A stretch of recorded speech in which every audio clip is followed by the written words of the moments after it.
During the last two lectures, we had considered image segmentation based on the discontinuity detection, where we had considered that after detecting the edge pixels in an image, one can either apply an edge linking algorithm or otherwise one can adopt a global approach by applying the half transformation.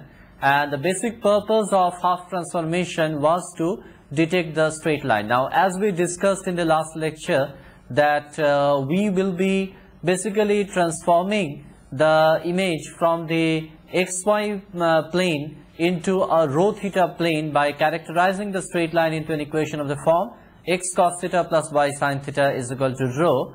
So we will be transforming all the edge pixels into the rho theta space, and thereafter we will be detecting the peaks in the rho theta image, and from those peaks we will get an idea as to which straight lines, what are the straight lines or linear edge segments present in the image.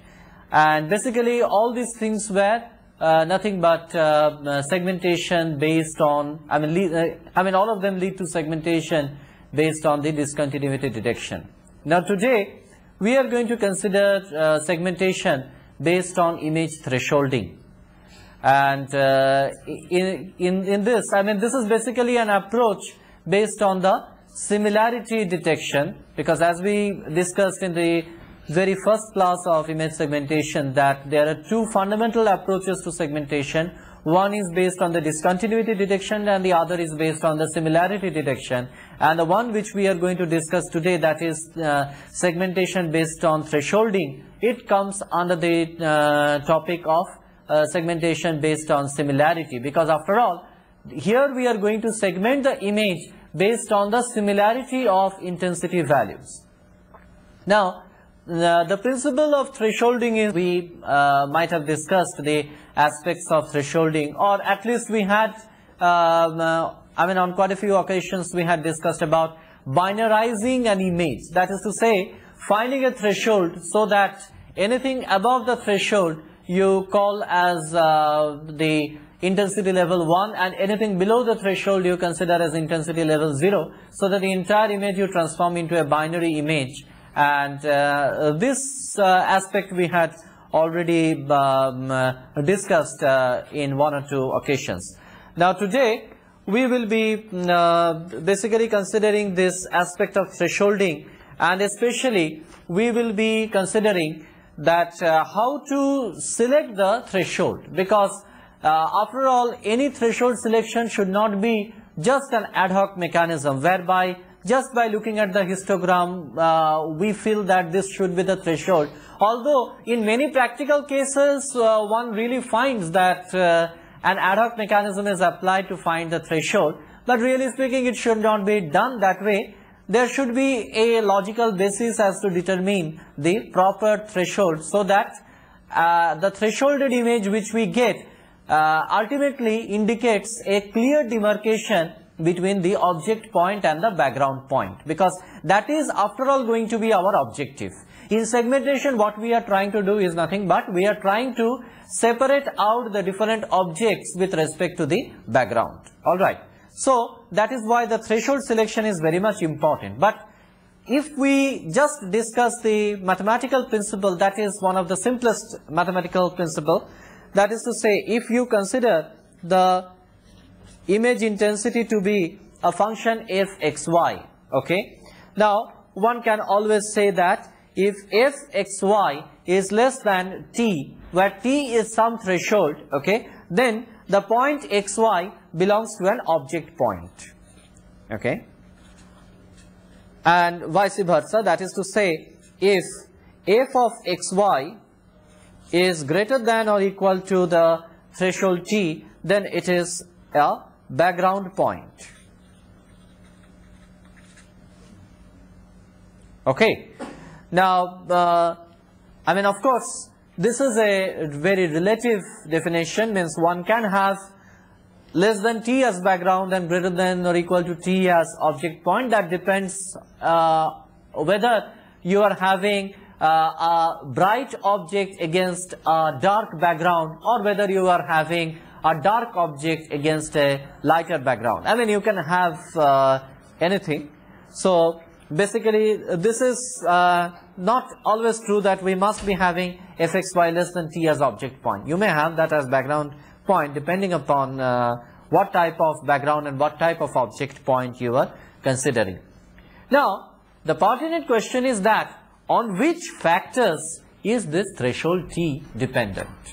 Okay, let us list out the factors on which the threshold t is dependent. So the threshold t one can write as a function of several things. Now let us say that what are going to be the parameters for this function. Okay, let us invite the suggestions from you. On what factors should t depend? T is obviously dependent upon the intensity of the image. So naturally, T is very much dependent upon f of xy. Okay. Let us, I mean, just to distinguish it from the intensity function, let us not write it as f. Rather, some other function, say f1. Okay. So it is definitely dependent upon xy. Alright. Now, very often it is found that the threshold selection is not only dependent upon the intensity of the image, okay, at the point xy, okay, but it is also dependent upon a local neighborhood surrounding the point xy, okay. So we can define a neighborhood function, okay. That neighborhood function can be anything, like say for example it could be a local averaging, okay, an averaging over a 3x3 window, or an averaging over a 5x5 window, or I mean any other local computation. Basically that is what we mean. And supposing that local computation we are denoting, or rather the local property we are denoting by yet another function p, and we call it as pxy, indicating that it is a local function of xy. Alright. And not only that, the threshold, I mean in general, a threshold can also vary from one region of the image to the other. Okay. If we assume a generalized case, there is no reason to disbelieve that why we should not be having different thresholds in different parts of the image. One can have that. So to consider a general case, we should also assume that the threshold t can also depend upon x and y. Alright. So basically in general a threshold t is a function of several parameters: the x position, the y position, the pxy, which is nothing but a local property surrounding the point xy, and also definitely on the intensity at the point xy. Alright. Now when we have t only dependent upon, when t is only dependent upon fxy, okay, and nothing else, not on pxy, not on x, not on y at all, okay, then what type of threshold should we call it? Then we should call, we should prefer to call that as a global threshold. Alright, because it is only dependent upon the intensity, so it is not changing from one position to the other, not dependent upon any local properties, so we should rather call it as a global threshold. So if t is dependent upon f of xy, okay, we call it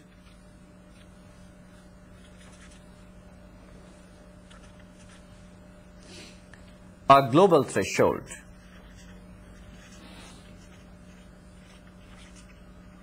Or rather, I should write if t is only dependent upon fxy. If it depends upon fxy as well as pxy, okay, then what should we call? I think we should call the threshold as a local threshold. Okay, if t is a function of,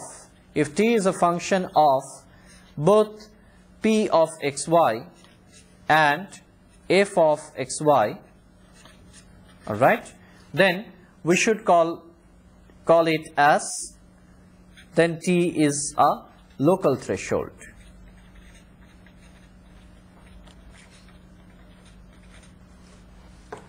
And if T depends upon x, y as well as pxy and fxy, okay, then what type of thresholding should we call? It is varying from one position of the image to the other. Rather, in that case, we should call T as a dynamic threshold. Okay. So if T is a function of both, of x as well as y, as well as the local property P of xy as well as f of xy, okay, then T is called as a dynamic threshold.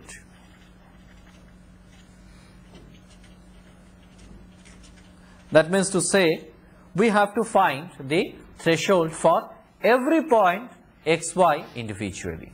All right.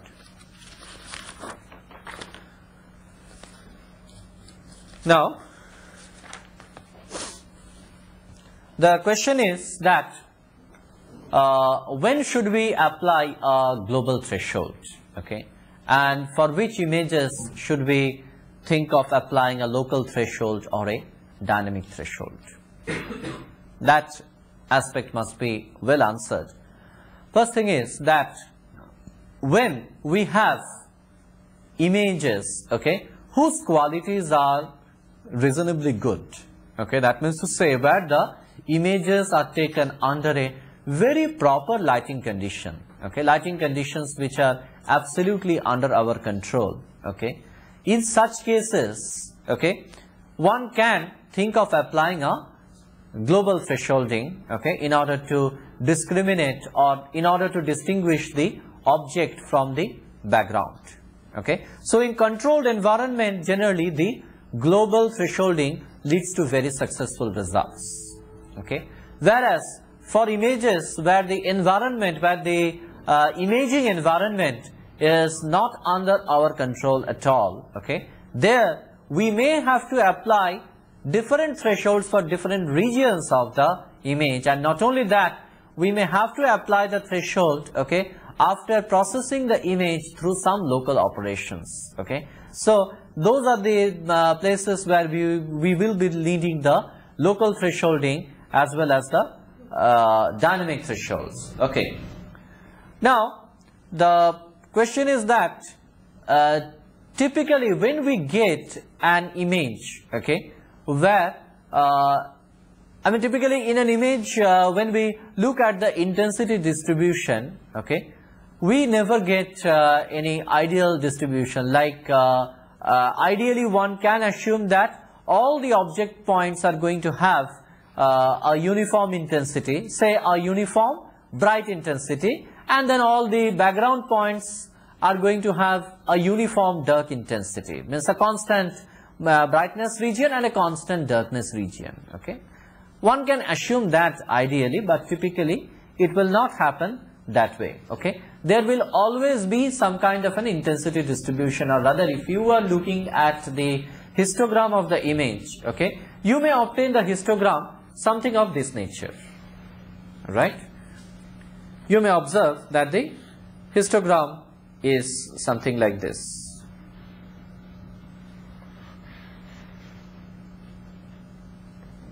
Where this is the intensity level.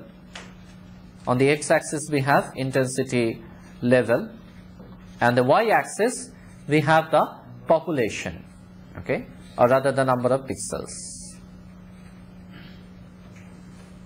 Now, what does this thing indicate? Okay, what does this histogram nature indicate to you? As if to say that in the image we have two distinct regions, okay. One is the bright region, like if we are taking this to be the intensity level 0, that means to say this is the darkest, and intensity level somewhere here is the brightest of the intensity region. So we are having two distinct regions, okay. One region, say up to here, okay, we can call as a dark region, okay. This is a dark region, whereas the region from here to here we can call as a bright region. And in this histogram, we have also shown the case that the intensity value is not constant. Even within the dark region or within the bright region, the intensity is not constant. There is obviously a definite distribution that has taken place. Alright. So now when we have two such regions present in the image, okay, in that case, the overall intensity distribution which we get, the overall probability density function of the intensities, what we get is nothing but a mixture of the two probability density functions. What are the two probability density functions? The first probability density function is pertaining to the PDF of the dark region, and the second probability density function is nothing but the one which corresponds to the bright region, and it is going to be and the overall probability density function is definitely going to be a mixture of these two. Of course, the mixture means it should be multiplied by their respective probabilities. Okay, that means to say that the mixture probability density function, okay, that is to say when we add this dark regions distribution and the bright regions distribution, okay, then the overall probability density function which we will be obtaining can be written as, or rather I can say that the mixture probability density function, okay, is written as Pz, okay, where Pz is nothing but the probability density function of the combined image, that is to say considering the bright as well as the dark regions, okay. This can be written as P1 small p1z, okay, plus P2 into small p2z, okay. Tell me, what are P1z and P2z? P1z is nothing but the probability density function of the dark region, and P2z is nothing but the PDF of the bright region. And what is going to be capital P1 and capital P2? No, capital P1 and capital P2 are nothing but the probabilities of the two levels, okay. So P1 and P2 are nothing but the a priori probabilities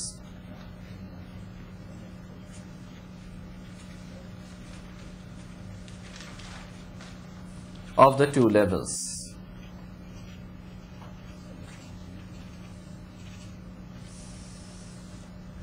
Alright.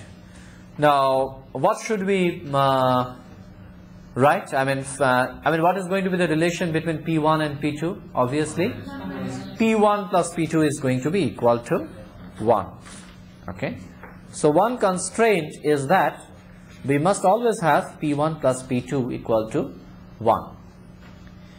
Now, what type of distributions are we going to choose for the dark region as well as for the bright regions?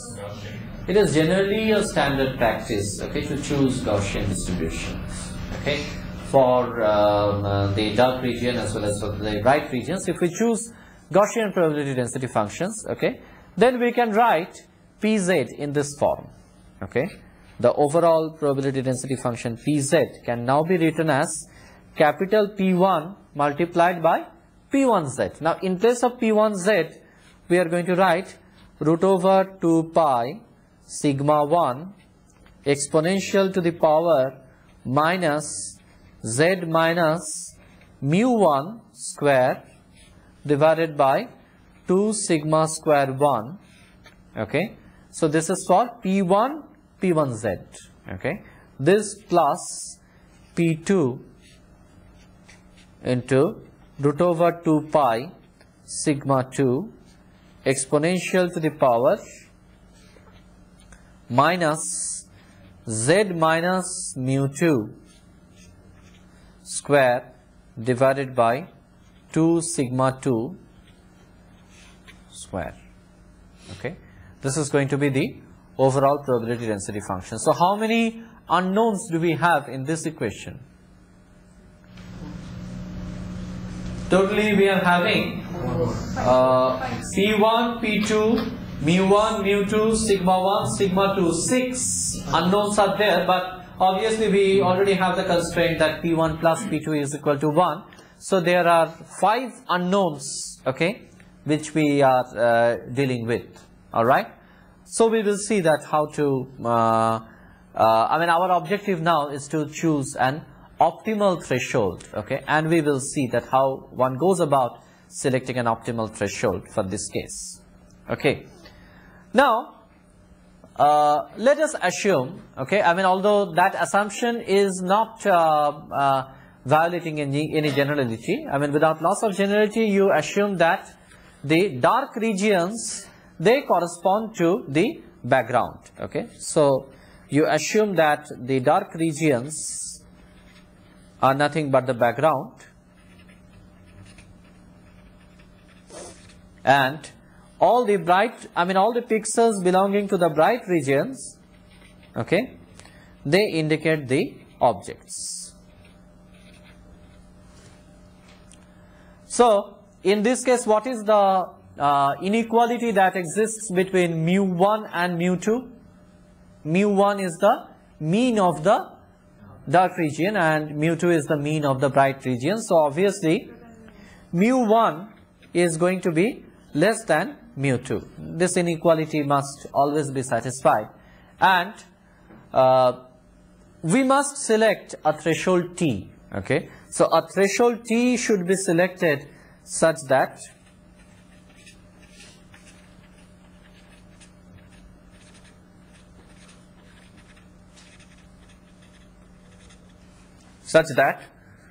all pixels with the level above t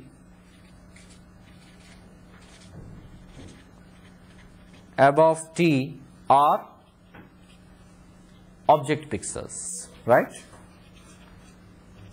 And obviously the other thing also holds good. That means to say all pixels with a level below capital T will be considered as background pixel.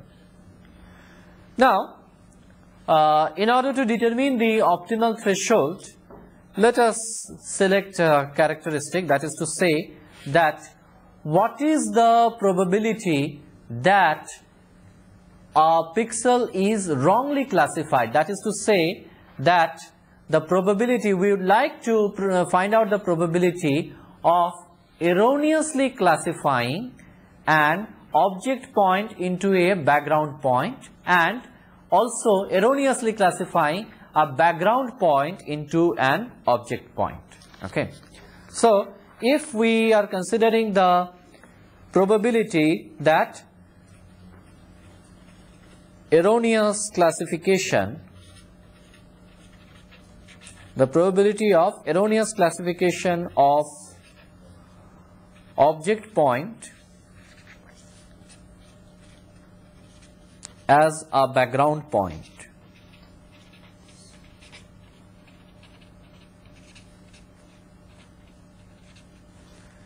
well, what should be the how should we compute this probability? Can anybody tell? You have a probability density distribution, okay. You have a probability density function P2Z for the object, okay. So, P2Z is nothing but the probability density function of the object, and then what is the probability that it is wrongly classified? Obviously, if we are going above T, okay, then it is correctly classified, alright.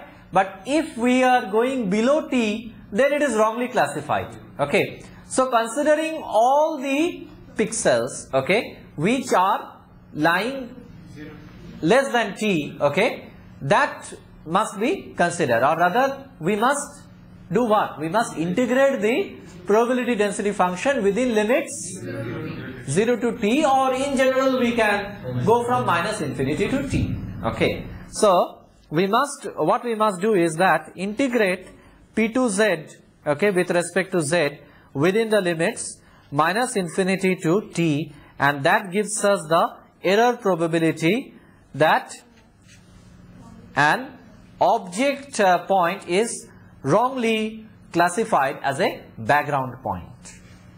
And very similarly, if we are calculating or computing the probability that a background point is wrongly classified as an object point, okay, and tell that as E2t, okay, then what should be the t2 infinity of what?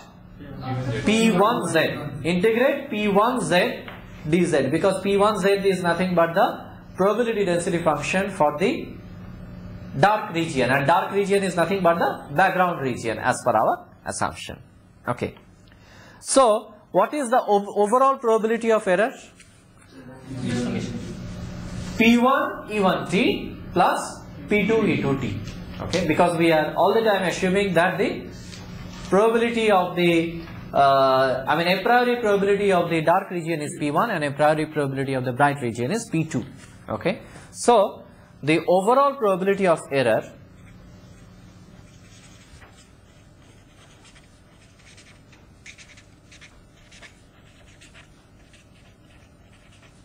is ET, which can be written as P2. Sorry, it must be written as P2 E1t. Okay, P2 E1t plus P1 E2t, because E1t is nothing but for the error for the object. Okay, so it must be multiplied by the probability that it is an object point, and background probability is P1, so E2t is nothing but the probability that a background point is wrongly classified. Okay, so the overall probability of error is P2 E1t plus P1 E2t. Now, we must minimize this overall probability of error, isn't it? Okay, so that means to say, and with respect to what? With respect to t, because we are going to choose an optimal threshold. Okay, so we must equate del et del t equal to 0. Okay, and already we are having E1t and E2t's expression in terms of the integrations of P1z and P2z. Okay, so if you perform this differentiation now, taking the partial derivative with respect to t, okay, and equate this thing to 0, okay, what you get after algebraic manipulation is that, this condition, okay, leads to P1t, okay, will be equal to P2t. Okay, this is what it leads to. Alright, because you see we are differentiating with respect to t only, and mind you, this is nothing but an integration within limits minus infinity to t. So only we have to consider the point having t. Okay, so it leads to P2t. Okay, and obviously we are getting this expression P1t is equal to P2t. Fine. Now, if I substitute the expressions for the Gaussian probability density function for P1t as well as for P2t, okay, and then of course Gaussian distribution means it will be in terms of the exponentials. Okay, now if I take the logarithms on both the sides, okay, and then simplify, okay, then what I will find is something very interesting. Okay, that means to say, substitute in this equation, okay, substitute the Gaussian PDF expressions. Okay, Gaussian PDF expressions means again what we had obtained right here. That means to say P1z was nothing but 1 by root over 2 pi sigma 1 exponential to the power minus z minus mu 1 by 2 sigma 1 square. Okay, this was the expression for P1z, Now in this case we are not having P1Z, we are having P1T. That means to say this Z will be replaced by T. Okay. And similarly the expression for P2Z is given out over here, 1 by root over 2 pi sigma 2 exponential, all these expressions retain. And then we are taking the logarithm and then simplifying. And what we are getting is something very interesting. This gives rise to a quadratic equation, okay, whose form is written as follows: AT square plus BT plus C equal to 0. Okay. Simplification leads to a quadratic equation, okay, where the A, B and C are as follows. A is given as sigma square 1 minus sigma square 2. Okay. B is equal to 2 mu 1 sigma square 2 minus mu 2 sigma square 1. Okay. And C is equal to sigma square 1 mu 2 square minus sigma square 2 mu 1 square plus 2 sigma 1 square sigma 2 square into natural logarithm of sigma 2 P1 divided by sigma 1 P2. This is the expressions for A, B and C. And this is a quadratic equation. So what is the conclusion that one can have out of this quadratic equation? We are going to have how many roots? We are going to have 2 roots for this. Okay. So there must be 2 solutions, okay, for threshold, okay, which will give us the optimal thresholding. Okay. Now let us also consider the case where we are going to have, where both the roots, okay, will merge into a single root. Okay. Can you tell me under which case am I going to have a single root? Yes.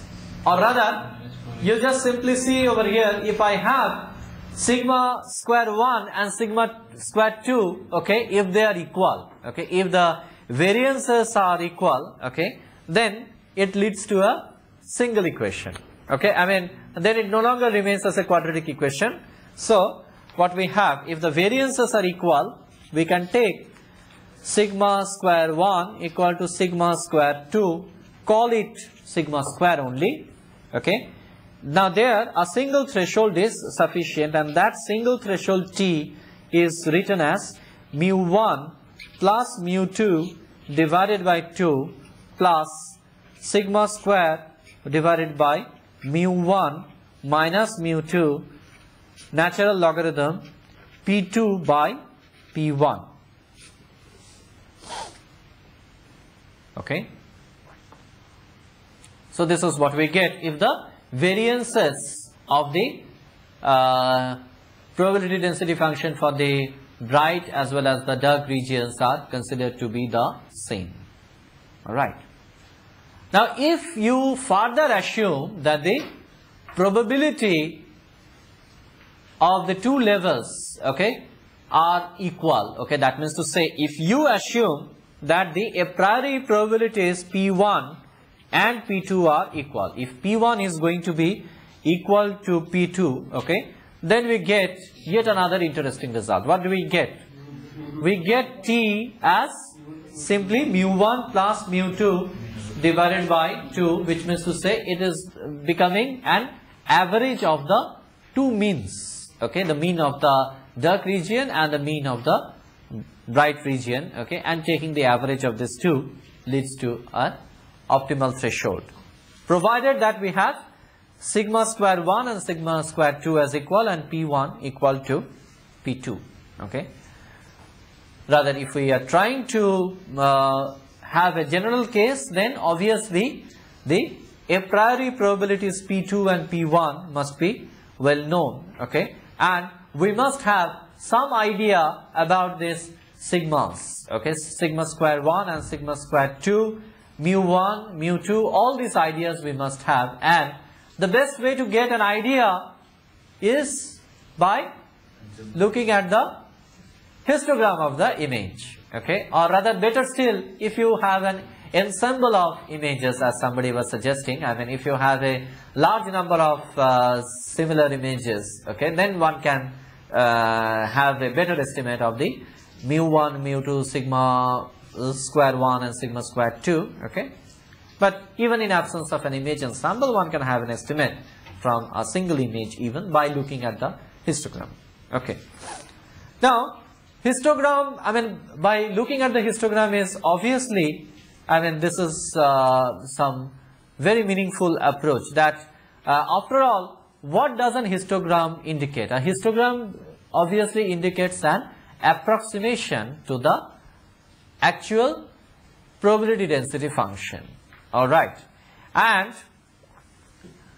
basically one can consider the function this way, that we must choose, okay, I mean, our Pz, okay, the final expression for Pz which we are getting, okay, is obviously dependent upon our choice of all these parameters, okay, our choice of these P1, P2, mu1, mu2, sigma 1, sigma 2, all these things, okay, and basically all these parameters must be so chosen that the mean square error between the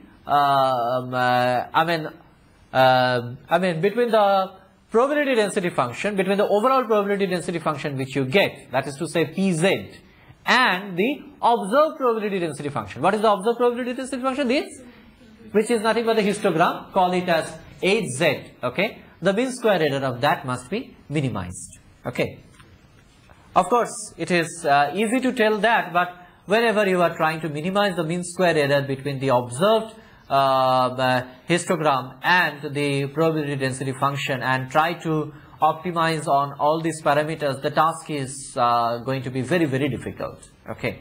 But still, for the sake of completeness, we can just have a look at this expression, that is to say, the mean square error, okay, we can have the mean square error expression as EMS, okay, which is equal to 1 upon n summation I is equal to 1 to n Pzi, okay, minus Hzi, okay, this expression square, where I is nothing but an index and n is the number of points in the histogram, okay, n is the number of points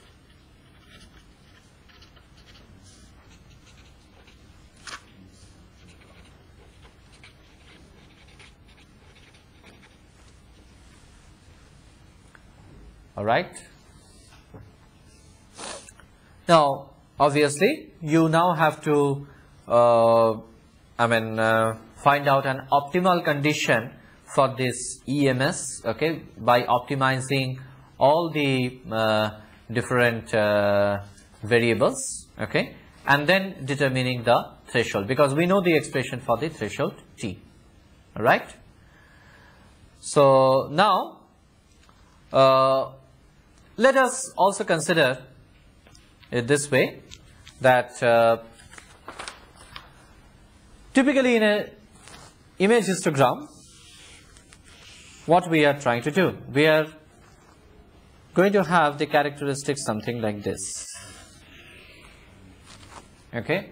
This is what we had assumed in the earlier case, that we are having some kind of a distribution like this, okay, this being the distribution of the dark region and this being the distribution of the bright region, okay. And we are going to choose the threshold maybe somewhere in the middle, that is to say that if you assume that this is the mean, that is to say mu1, and this is our mu2, okay, and if you are assuming that P1 is equal to P2 and sigma square 1 is equal to sigma square 2, then the threshold T is nothing but mu1 plus mu2 divided by 2, alright, or rather our threshold will fall somewhere in this region, okay, which is nothing but mu1 plus mu2 divided by 2, Now, the question is that where is the guarantee that we can clearly find out this point T? Okay, or rather I should put the problem this way, that what is the guarantee that I can clearly detect the two individual peaks in this histogram, okay, and then find out T in this particular fashion. Okay, if I do not have any prominent peak, or if I do not have any proper distribution for the proper distribution of intensities for the dark region and the bright region, okay, then obviously the threshold which I determine will not be a very reliable threshold.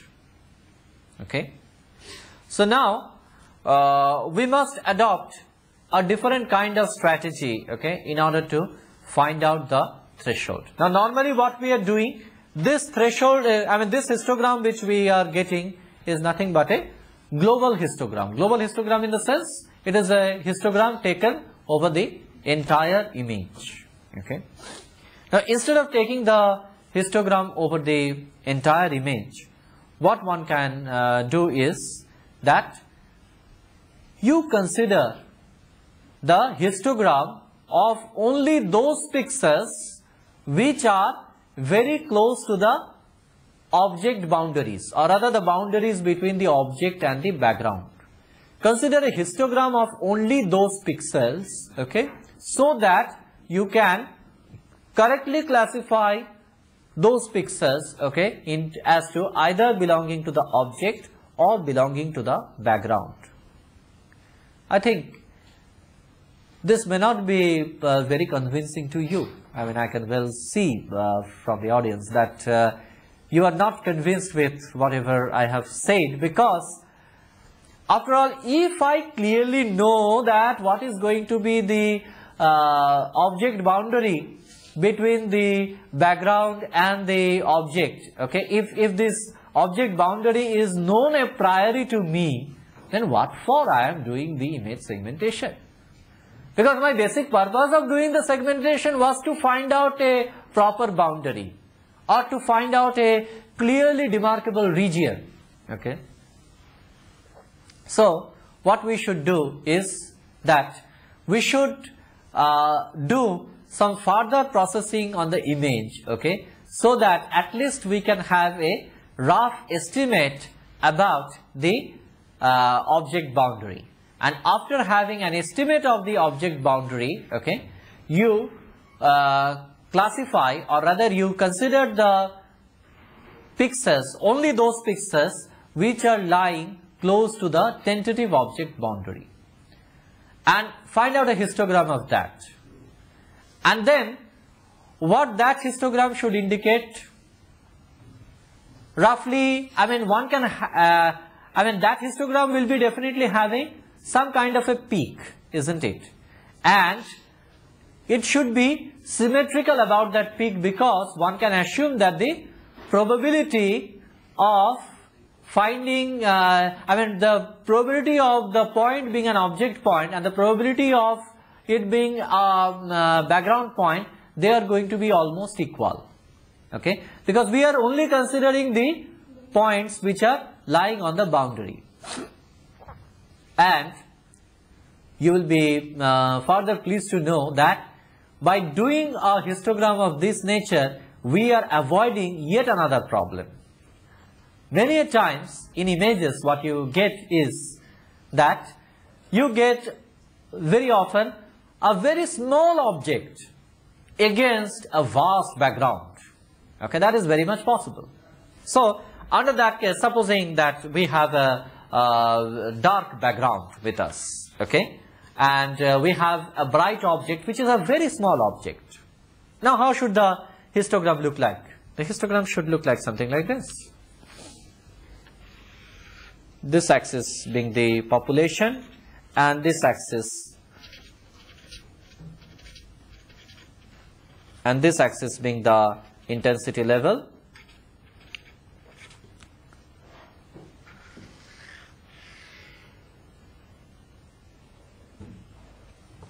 Something like this, okay, where you see we have too many pixels, possibly 90% of the pixels are there in the dark region only, okay, and in the bright region we have very few pixels, okay. The image is something like this. We have an image of this nature, and there is a very small object, okay, having bright intensity. Whatever I am indicating with a blue shade here is the bright intensity, and remaining everything is dark, okay. So we are going to have some kind of a distribution like this, and for such images, okay, finding out the genuine valley, okay, what you are trying to do is you are trying to find out the valley between the two peaks.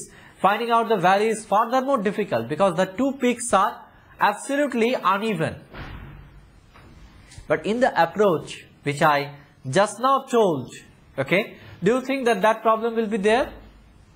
No, because while computing the histogram now, I am not computing, I am not considering any of these pixels.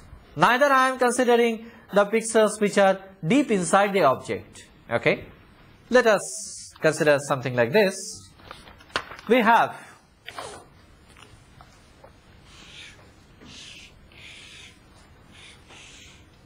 an image over here, and we have an object, okay, over here, and what we are considering is possibly some region like this.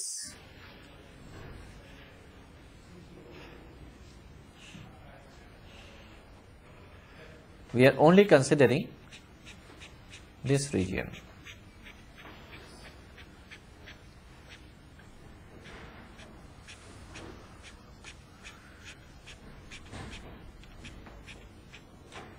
That means to say the pixels which are very close to the object boundary. We are neither considering the pixels over here, we are not considering the pixels over here. And by considering the pixels over this red region, okay, we are going to compute a histogram, okay, and that histogram will be something like this, alright, and whatever we have on this side, okay, are the background, and whatever we have on this side are the object pixels, okay. So, and mind you, this histogram, okay, is not dependent upon the object size at all, or rather it is not dependent upon the relative size between the object and the background, isn't it?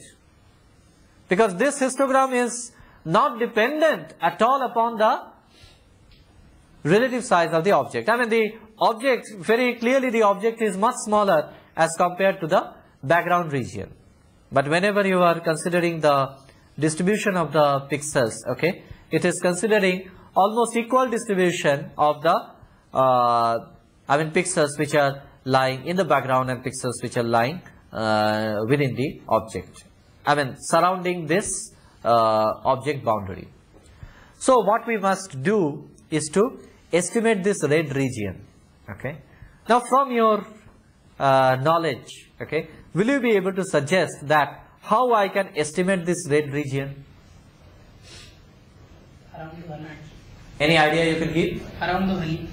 Edge detection. So let us perform an edge detection, okay, whereby we can have an idea of the object boundary.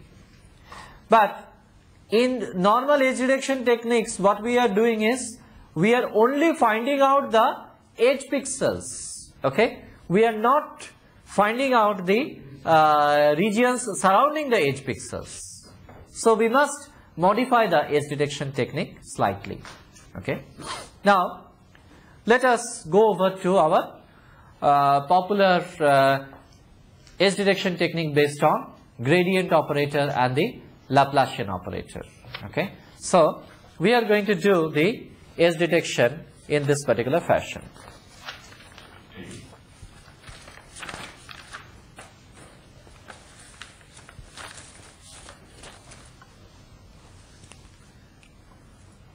You classify, okay, if this is the object and this is the background, okay, you classify the image, okay, this entire image into 3 regions. If the pixel belongs to a uniform intensity region, absolutely, okay, give it a value of 0, okay. That means to say, call the image as S of xy, okay, and make S of xy equal to 0 if its gradient. How to compute gradient? How to write gradient? We are going to write it as del f, assuming that f of xy is the original image. So if del f, okay, at the point xy obviously is less than a threshold, that means to say, if the gradient is less than a predefined threshold, okay, we are going to call, we are going to say that its sxy value is equal to 0. That means to say that, obviously the h pixels are nothing but the high gradient pixels, isn't it? So, wherever we have low gradient pixels, give them a value of 0. And wherever there are high gradient pixels, okay, we have little bit of problems. Firstly, that the high gradient pixels could be either inside the object or they could be outside the object. They could be either in the object region or could be in the background region. So, just from the gradient value, we cannot conclude that whether they will be inside the object or inside the background. So, we must also know that whether for those edge pixels, okay, the intensity is changing from negative to positive or it is changing from positive to negative, to clearly distinguish that whether we are having the edge pixels pertaining to here or edge pixels pertaining to here, okay.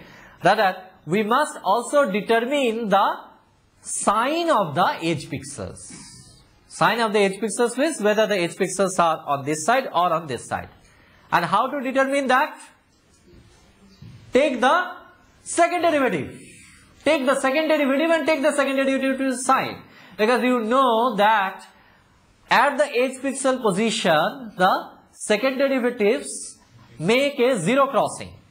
So, on one side of the zero crossing, we will be having the Laplacian value as negative, and on the other side of the zero crossing, we are going to have the Laplacian value as positive. Now, whether it is a zero crossing from negative to positive or positive to negative, that again depends upon the intensity of the object and the background, okay. Like in this case, you may be finding that it is zero crossing of negative to positive, whereas in this case you will find that those are zero crossings from positive to negative. So now what we will do, we will have this sxy value as +1 if del f is greater than or equal to the threshold t. Let us write down properly on the next page, okay. We are going to have the classified image sxy to be equal to 0 if the gradient f is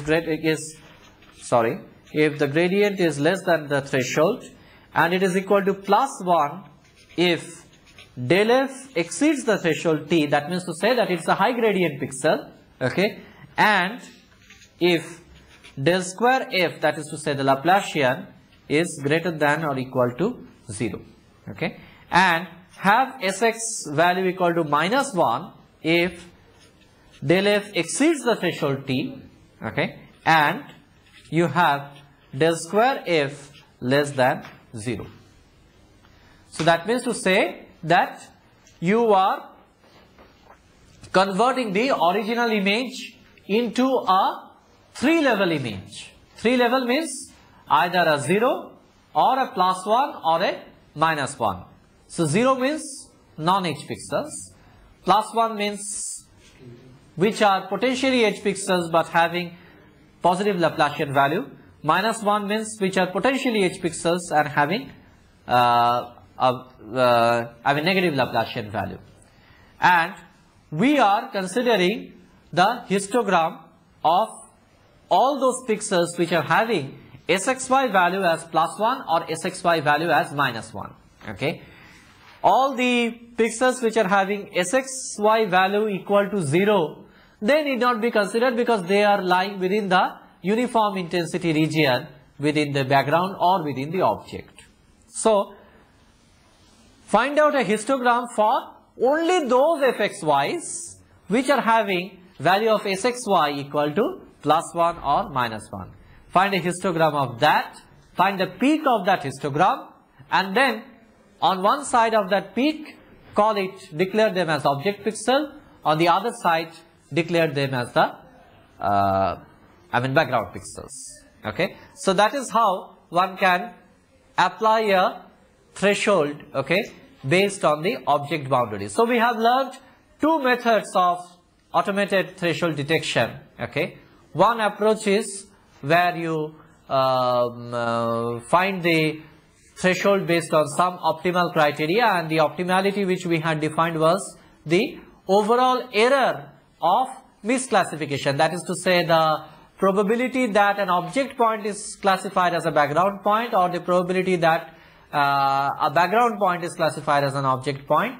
Minimize that probability, okay. Thereby we had got some optimality criteria. We simplified that under the assumption that the variances are equal, or the probabilities P1 and P2 are equal, okay. And the second approach we considered is that instead of taking a global histogram, okay, consider the histogram of only the boundary points. And basically, since we do not have any a priori idea about the object boundary, okay, we can estimate the object boundary and the region surrounding the object boundary by taking the gradient and the Laplacian, and by considering the signs of the Laplacian and considering the high gradient points, okay, one can automatically determine the threshold. Alright. Now, in the next lecture, we will be knowing about two other techniques on segmentation based on similarity, that is using the region growing and region merging and splitting. These two techniques we will be discussing in the next class. Thank you.